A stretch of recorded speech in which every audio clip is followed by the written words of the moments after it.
Y'all, this weekend we are at a campground, and it's the only one like this in the country that is dedicated to dogs. This week we are at Paws Kingdom in Rutherfordton, North Carolina.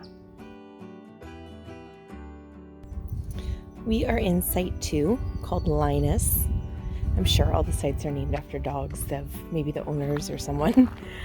It's a pull-through full hookup site, but funny, on the map it shows that it's a back-end site, but Site 2 is a pull-through. We have the pedestal here on the side, water. There's also cable hookup. So the pedestal has, there's both 30 and 50 and 110 outlets. Then water and sewer here. There's acorns falling. There's a little bit of room between the sites. I don't feel like we're on top of each other. We're right next to a yurt here, and there's a few trees in between and acorns that fall on our head when we're walking through. We are right across from the bathhouse here and the pavilion, but it's not loud or anything here, and the main dog park is here as well, but even though people are hanging out in the pavilion, they mostly go in about like 8 o'clock at night, so it was actually really quiet. And this is like a great site because you're close to everything and easy walks to the dog shower, which was really important because our dog decided to get dirty a few times. And then coming around to the front of our site, there's Frankie dog. He loves it here. We have this little area. We have a fire pit, picnic table, and then we also have a garbage can. I like that the sites come with a garbage can. You just put it at the end to get it taken out every day. You just put it out by 11 a.m. and they come pick it up. But this is a cute little site. You can kind of see there's a couple trees in between. And walking through our site, my husband's cooking breakfast for us right now. So here's our garbage can, and there's plenty of room to park the Jeep on this side of the site. And then we can pull out when we're ready to go and just go out this road, and it takes you out to the front of the park. So I heard about this dog campground and we had to come here. So one of the things when you're traveling a lot, sometimes campgrounds, they might have a little dog run, but dogs aren't allowed anywhere on the campground. And it's just whatever. It is what it is, but I heard about this dog campground. It's the only one like this in the country. And I'm like, I have to go. So thankfully it's only about 4 hours from Raleigh from our house, and we came for the weekend, and I was pleasantly surprised. And it's literally what it claims to be, a dog dedicated campground where dogs come first. And it's pretty amazing. There are multiple dog parks. Even the place where like you play cornhole, there's a little dog park, so you can put your dog in there while you're playing cornhole with friends. It's just, they really thought of everything. A lot of the sites have different little gated areas for your dog. You can gate the whole site, part of the site. There's buddy sites if you have a friend that you want to share a little dog run. So there's yurts, there's cabins here. Like, they definitely thought of it all. If you are childless or your children have moved out and you have dogs and you want to come to a campground where you don't really want to worry about them and just kind of want to have peace of mind, this is a great place to come. So one thing that's kind of controversial, I think, for people is no children are allowed at the campground. Now, they can be here if they're over 18, and I'm sure that's for like liability issues because you have all these dogs running around. But it makes for a very quiet campground. And it's also funny because I think my husband and I were the youngest people here this weekend by probably 20 years. Probably most people our age have children and they would want to travel with them. We don't. So that was kind of funny, but I think it makes for a quiet campground. You don't have kids like riding their bikes through your site or anything like that. And what I really liked about it is because people would only put their focus on their dog versus like if they have to figure out like what their kids are doing and, you know, thinking all over the place. So they're only focusing on their dog, which means that when you're in the dog park, like the dog parents are being very vigilant and being really respectful and making sure that their dog is not causing problems like Frank did every time he was in the dog park because he thinks he's an alpha dog at 30 pounds. But it just kind of like, I get why there's no children here, and I think it would be a little chaotic if they did allow children. So I'm a fan of that. I'm sure others aren't, but you know, the rules are here because they're here to protect people, and that's why they're here. This park offers RV spots, RV rentals, cabins, and yurts. And there's always a lot going on, so check the board to see what's happening on the days you're there. Paws has an office with a small camp store that has both human and dog necessities, as well as firewood and ice available 24/7.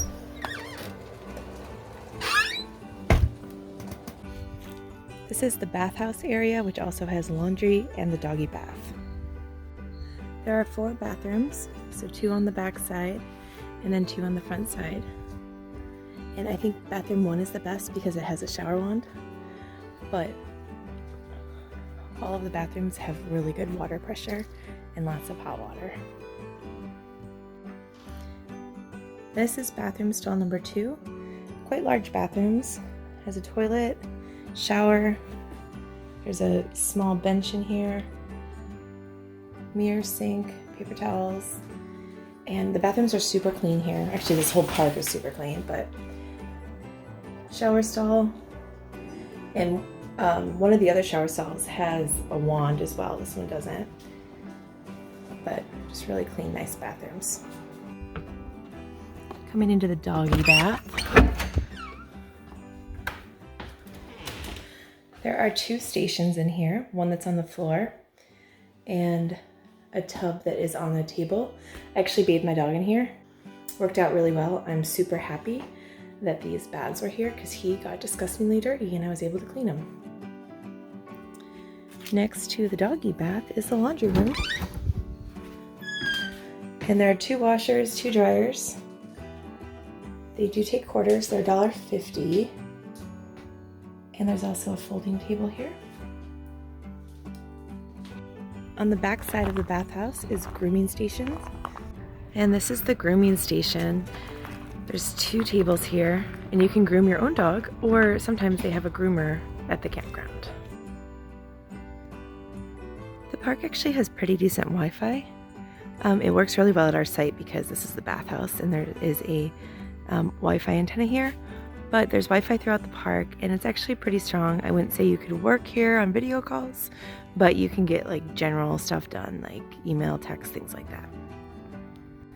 This is the pavilion area, and there's also a stage in here for lots of tables, heaters.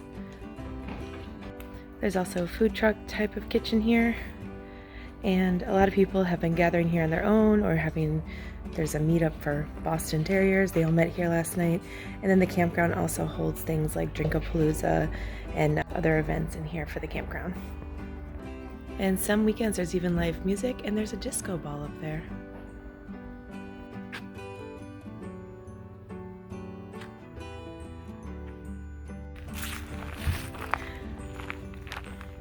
This is the community campfire, and also there's a trail right here. There's a couple hiking trails.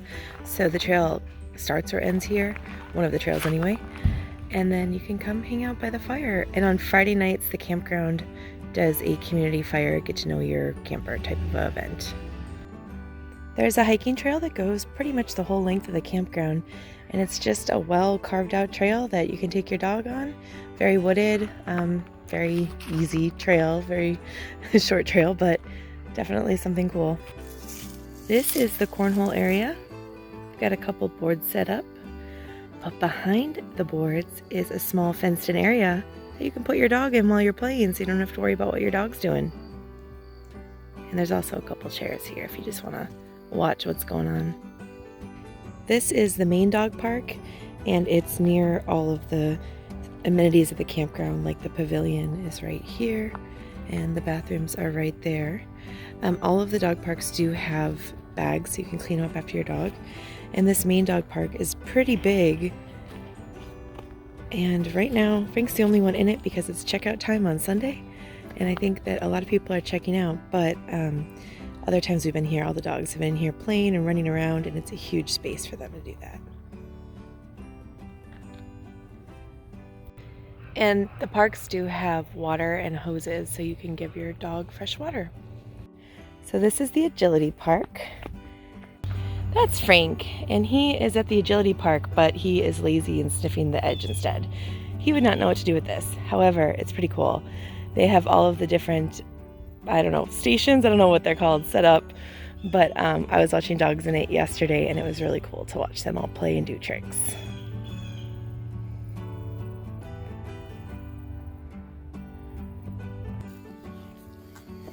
This is the lure course, and dogs can chase the lure in a circle.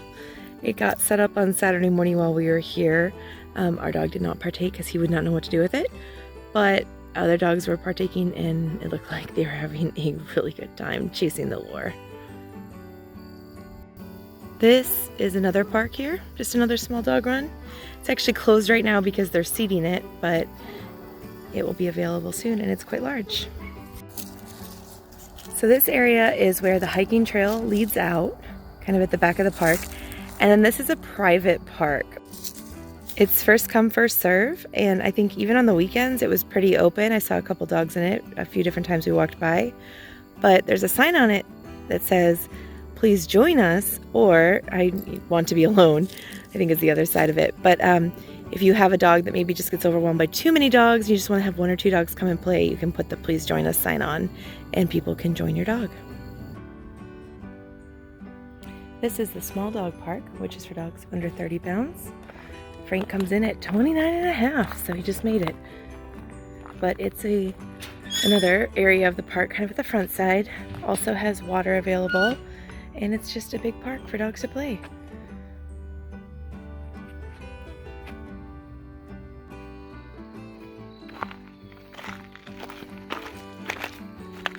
This is Pond Park, and by far Frankie's favorite park. It has a pond in it, also a gazebo with swings, and there's a little hiking trail around the edge of the pond. And the dogs can go in and swim here. They can run around. There's some big tires in the back there that they can go play on. And the dogs, this is kind of where Frank met most of the dogs that he played with. I think this is probably the most popular park. It is Sunday evening right now, and there's not many people here anymore, so it's pretty empty. But he doesn't mind. He's just still having a great time sniffing and playing. So over there is where the tires are, and then if you keep going around past the tires, there's a little trail that goes all the way around the pond.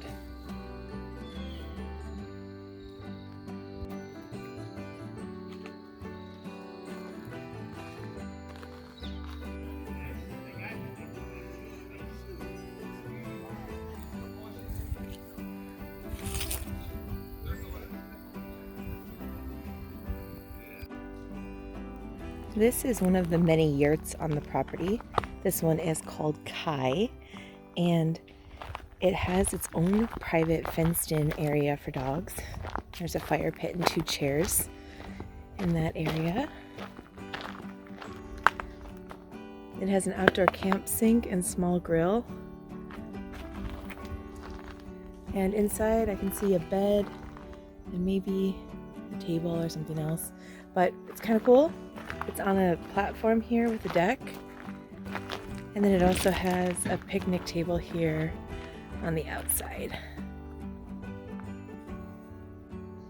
So a majority of the sites here are pull-through. There are a couple back-ends, but for the most part, pull-through. A lot of them have fenced-in areas. You can get one like this, Site 6 Glitter, and this has a fully fenced-in site, so if you have dogs, they're in and out of your RV without a leash. You don't have to worry about it. Then you have a few sites here, like this one's called Coco and Beanie. They're like our site. They don't have a fence. This is one of the many cabins on the property. This one's called Bonnie.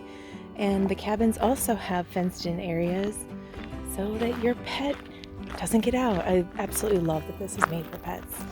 So this whole area, a couple yurts, a couple cabins, a trailer that you can rent. There's an outdoor sink here. This is another cabin named Barley. Has a nice deck out in front, fenced in, of course. And then this is a pull-through site. There's a little Boston Terrier in there. A couple of them in there.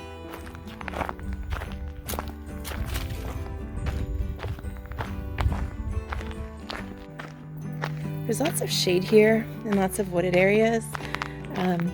feel like the sites are pretty private for the most part. You're not on top of each other. This is an example of a back end. This is site 35 Daisy, smaller back end. A couple more back ends over here. More pull-throughs. This one has a deck, a little platform area, and a fenced-in area. Don't know that site number because it's on the other side. But yeah, all in all, this is like a really cool park. And not only, obviously, does it cater to dogs, but it doesn't feel like you're just on top of each other. It actually feels like you're camping a little bit in the woods, glamping, let's call it. But we will definitely come here again. So it's been a really fun week. Frank is exhausted. He is going to go home and sleep for days. I was worried about 3 things coming here, and one was that I was worried that there'd be dog poop everywhere, and this is the cleanest park. I mean, it's so clean. There are dog stations everywhere to clean up after your dog, but I think that like people actually do that, plus also the park probably cleans up. Dog barking all night long was not an issue. I think dogs are so tired that they just fall asleep, and there were no aggressive dogs or incidents. I think people are so focused on watching their dog, they don't have a child to distract them or something else, that they're really on top of it. So when their dog starts to act a little foolish, like mine does sometimes, you're able to quickly like deal with the situation and separate them before it becomes an issue. So all in all, it was a great experience, and we're totally going to bring Frankie back here.